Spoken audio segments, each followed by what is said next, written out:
Hey guys, I hope that you are doing well. We're in Genesis chapter 17 today, and Genesis chapter 17 is all about circumcision. I know you're really excited to talk about circumcision. I know that there's a lot to be said about circumcision, and so let's go ahead and dig in because Genesis 17 has a lot to say about it, but also Paul in the book of Romans has a lot to say about it specifically in Romans chapter 3. And so it is an important thing that finds itself all throughout Scripture. And so here's what's happening in Genesis 17, right? God tells Abraham, or Abram at the time still, to live in his presence and to be blameless. And I'm like, man, I want to do that, right? What he told Abram to do, live in my presence and be blameless, that's what I want to do. And he tells him that he's going to set up this covenant between them, right? Which we've kind of been pointing to. And what is going to happen as a result of this covenant is that God's going to multiply Abram. He's going to multiply him greatly, it says. He tells him he's going to become the father of many nations. He's going to be extremely fruitful. There's going to be nations and kings that are going to come from him, that God is going to be his God, and God is not only going to be his God, but the God of his offspring, and they will be his people, and he's going to give them the land of Canaan where they're currently residing. This is all going to happen as a result of this covenant. And in order for God to show that he really is in control and he's sovereign, he changes Abram's name. And he changes him from Abram to Abraham. And I think that this is important, right? The name Abram, we've talked about this, it meant exalted father, the father that was exalted above everyone else. But now Abraham means the father of many nations, right? And so God's mission, God's purpose, God's destiny for Abram has changed, and or not changed from what God always knew it was going to be, but changed maybe from what Abram was named at first, right? And so God renames him, and this is what God does for all of us, right? We get renamed when we experience brand new birth, when we experience not only we get named at birth, right? But then when we are born again, we get renamed, and we're given the name son or daughter of God, right? And so Abraham gets renamed as a sign of this covenant. He's going to be the father of many nations to confirm that he really is going to become what God says he's going to become.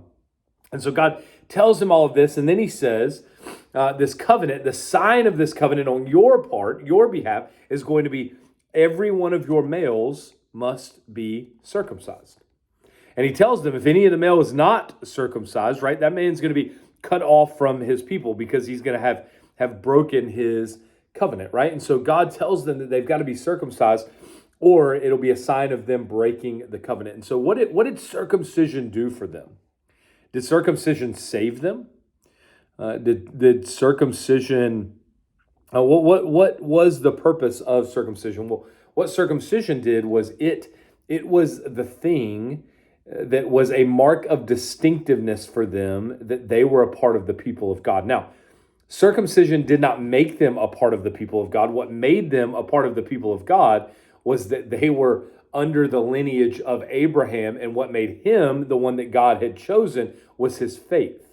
And so circumcision was a sign that pointed to that faith, was a mark of distinctiveness that pointed to they were a part of these people. It was it was a sign of a theological affirmation, right? Circumcision wasn't a unique thing in the ancient Near East. That happened all over the place, but the unique thing for them in their circumcision was that this was a theological rite of passage into a covenantal community for them. It wasn't an ethnic marker. It was a theological marker for them. It was a mark of distinctiveness to show that their faith in God, that their trust in God, that them being a part of the people of God, that they were serious and committed to this thing. And if they weren't serious enough and committed enough to it to get circumcised, then they were going to be cut off from the people of God, right? Because circumcision of the heart, our faith, is shown in circumcision of the flesh. Are we willing to be obedient? Are we willing to sacrifice? Are we willing to do these things, right? The reason that they're not going to be a part of the people of God if they're not circumcised is not necessarily just because they're not physically circumcised. It's because it shows that they're not willing to have faith, they're not willing to trust, they're not willing to be obedient, they're not willing to sacrifice, and their unwillingness to do those things shown in the physical rite a theological passage called circumcision shows that they are not going to be a part of the people of God. Now, the problem with what happens with circumcision, and this is where Paul comes in Romans chapter 3, is what ended up happening is it went from being a theological marker to an ethnic marker. And it became a thing in and of itself. And Jewish people said, oh, I just got to get circumcised, and then I'm a part of the people of God. It doesn't matter how I live.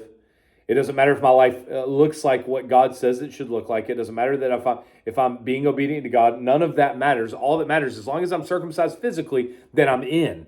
And Paul says, no.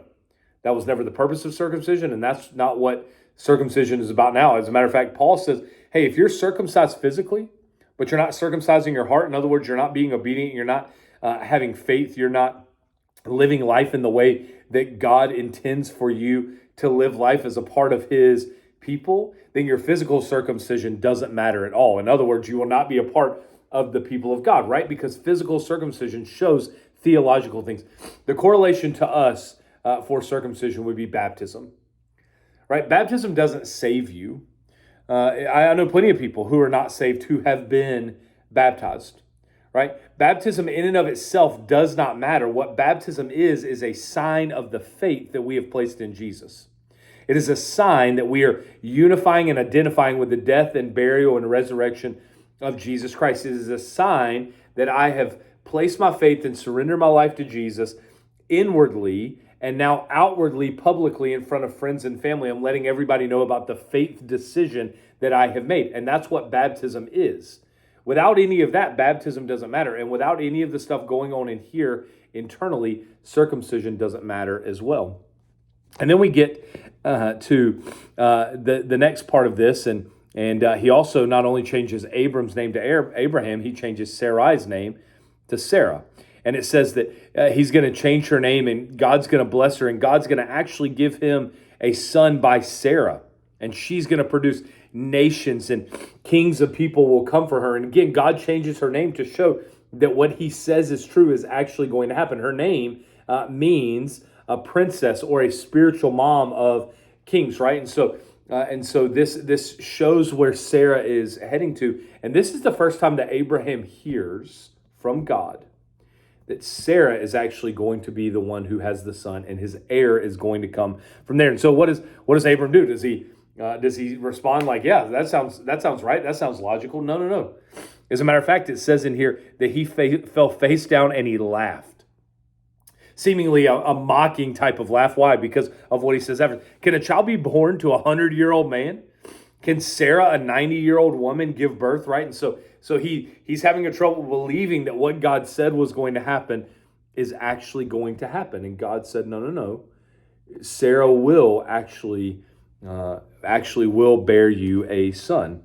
And I will confirm my covenant and all of this. And, Abraham actually said right before this, if only Ishmael was acceptable to you, right? I've already got this son, Ishmael. Just make him the son of the covenant. Just make him the blessed one, right? Abram doubts, and he doesn't trust, and he's willing to even rely on an alternative to the promise that God has for him, right? Let me tell you something. Never rely on an alternative to the promise God has for you. His ways are always better than ours. Abraham wants to cling to a son of the flesh rather than trust in the power of God. And think about it. This is the first time he's heard this. He's probably planned for the last 13 years for Ishmael to be the heir of the covenant. So this news could be fairly devastating for somebody like Abraham. But God says, no. Your wife Sarah's going to have a son. You're going to name him Isaac. But as for Ishmael, I have heard you, and I'm going to bless him. I'm going to make him fruitful. I'm going to multiply him greatly. He will father 12 tribal leaders, and I will make him into a great nation. But my covenant will be through Isaac. So Ishmael's gonna get to experience parts of the blessing of the covenant. He is going to be blessed.